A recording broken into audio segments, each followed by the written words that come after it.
Hello. Let's take a breath. We are on to week 5 of quarantine art, and week 5 looks a little bit different. It allows us to take a breath. This is a throwback, a redo. We're going to change it up a little bit for week 5. All right. We're not throwing down a new art challenge this week. What we're going to be doing is taking a look at the last 4 weeks, and you're going to put your best foot forward at the end of the week. All right. So we're doing something a little bit different. You do not have a new art challenge for this week. So let's walk through it. Okay. So the question for this week is a little bit different. How might you show your best possible work from our last 4 challenges? All right.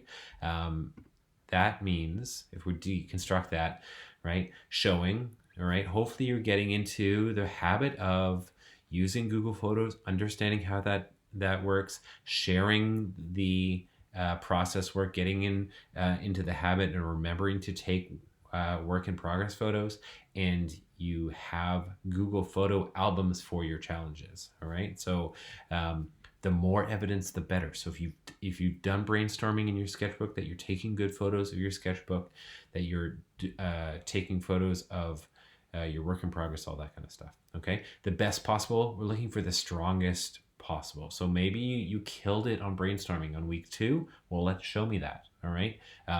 Maybe you did really good practicing for week 3 because you wanted to make sure that you synced with your partner. Show me that. All right. It's your best possible work from the last 4 challenges. All right. That's another opportunity at this point. Have you completed all 4 challenges over the course of the week, course of the last few weeks? So that's what we're going to be looking at. So the checklist for this week looks a little bit different. All right. So we're going to take stock. There's nothing new. You're going to take a look at your 4 turn-in docs. Have you completed them? Step 1. All right. Now this is your opportunity. If you're like, yeah, I didn't. All right. I never did week 2. I got caught up in my science or whatever it is. Now is your kind of catch up opportunity. All right. Consider the feedback given by me, the teacher. Have you acted on that feedback? All right. Have you looked back into the turn-in doc and seen the something to work on, and then have you done it? All right. That's another thing. Look at the evaluation check-in, and we're going to take a look at that in a second. Having strong examples for each of the look fors, which we'll go over. And then how are you going to show your best work? Because what I'm going to do is I'm going to be looking at your strongest work over the course of these last 4 weeks, and giving you a grade based on that. All right. So kind of take stock of okay, did brainstorming this week, this one was really good. Okay, so I really want to show him that one. And then do you still need to complete a component? And that doesn't mean necessarily do a whole challenge, but maybe you did the challenge in week 2, but you never showed me the brainstorming or something like that, or you didn't make a Google Photos album. Is there a component that you could clean up, catch up on, that kind of thing? All right. And then make sure that you're getting feedback. If you're like, I'm not sure which one, what's my best foot forward, asking your peers, asking me, trying to get that feedback loop. So I know you're in isolation, but that you are reaching out and making sure that you have putting your best foot for your best work forward, rather. Sorry.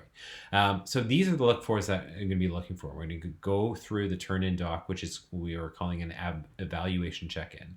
So I'm going to be looking for your best example of sketchbook brainstorming, your best example of practice drawing, your best example of experimentation, a time that you were really experimenting with something, your most creative interpretation of a weekly challenge, an example of getting feedback from a teacher or a peer, the weekly challenge that you spent the most or invested the most time into, a time where you reflected on your process for next time, and then use that to grow, and then the final product, the challenge that you're that turned out pretty well. All right, that kind of thing. Okay, so those are the look fors, and this is also the opportunity to level up. So if you're I did week 2 and I finished the non-traditional portrait, in the end it didn't really work, so I was really hoping get another crack at it so I can show better work.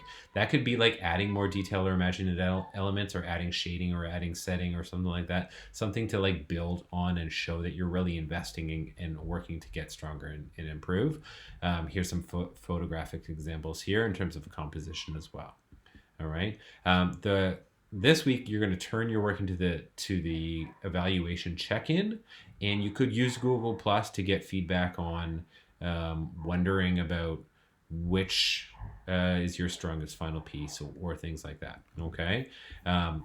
As always, you've got lots of ways to connect, whether it's through Instagram, the website, which also posts our challenges, the Google Plus communities as well. So this is the Learning Art Challenges. What I'm asking you to do is to fill this in by the end of the week. Okay, so here, the pale kind of peachy color, those are what I'm expecting you to fill in. Okay, so your best example of sketchbook brainstorming, you can, in this here, you can add photos directly in. You can add your Google links to specific photos in Google Photos as well. You can type descriptions. You want to show me your stuff, okay? And then which week did that come from? Did it come from week 1, art to make someone smile? Did it come from the non-traditional portrait in week 2, and so on, okay? And the same thing for your best practice drawing, your best creative interpretation, getting feedback, and so on, just as I went through them. So here, this is very quickly going to fill up with hopefully with a whole bunch of examples, writing, and things like that, that you're showing me your strongest stuff, because this is what I'm going to be looking at, and I'm giving you levels here, okay? So I'm like, whoa, that's really good sketchbook brainstorming, and maybe it doesn't matter that, like, week 3, you're like, yeah, I didn't really do as much, because I'm going to be looking at what you show me. Right, so you're going to be based on a mark on the creative process overall over these 4 weeks, and so that's why you want to put your best foot forward. Okay, what I'm going to be looking for at the end of the week, and the gray areas are what I'm going to be filling in. Okay, so I'm going to be looking: did you finish all four challenges? Okay, did the things that you hand in show me that you understood the challenge? All right, that's what this dot thing is here. Did you fill in the turn-in doc, or did you just leave it blank and attach a random photo? Okay, so you want to make sure there that you're actually, like, using the turn-in doc in that center column with the peach color, where you're putting in your brainstorming, your work in progress, and then are you going above and beyond? All right, are you, like, really investing? Are you just dialing it in because you're trying to get it done, or are you, like, really exploring and having fun with it? Okay, and here on the second page is a level up opportunity. This is optional, but if you're like, yeah, that was a total fail. I did week 1, and I didn't have any ideas at the time. I really wish I could have redone it, because that would show me for the best thing. This is your opportunity. So if you wanted to redo, or you got some feedback and you want to do it again, this is your opportunity. So you would put your, like, first take, your first try that you've already done, and then your redo of that week. If you're choosing, you're like, I'm going to redo week 3 because I had so much fun with it, and my art partner and I just, like, fed off of each other, and I think we could do even better. Okay, so that's your opportunity to level up, and that is optional. All right, so on this week, you're trying to make sure that all 4 challenges are done, that you're showing your best week forward. Okay, one other thing I would add here is week number. So you're going to add your week number 1, 2, 3, or 4. Okay, if you're looking for the strongest mark, you're trying to show a range of weeks here. So show me a variety, so that it's not like you're killing it just in week 2, 2, 2, 2, and yeah, it wasn't so good in the other weeks. So if I see week 2, I'm going to be a little bit curious as to why you didn't have strong examples of work from the other days. Okay, so that's another thing.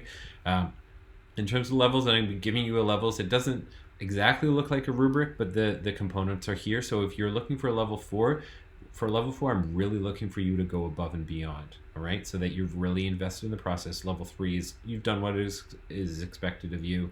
That's kind of the standard. Level 2 is kind of, you've done a basic job, or you've, like, kind of half done a job. Level 1 is like you're actually, like, missing lots of components, and if you have an R, you don't have enough yet to do that. So if you're, like, unsure about, like, I don't know which one to put, or I kind of need to get more feedback, so I have a good example of this is your week. Okay, this is the week to, like, work on putting your best foot forward. Okay, so no new art challenge. This is a redo, catch up, kind of fill in the gaps kind of week. Okay, so hopefully that helps you. As always, please reach out if you're not sure exactly what to do. I'd be happy to help you. Okay, good luck with this. Let me know how it goes. This is the alternative to your turn-in doc. So show me your best stuff. You got it, guys. All right, have a good week.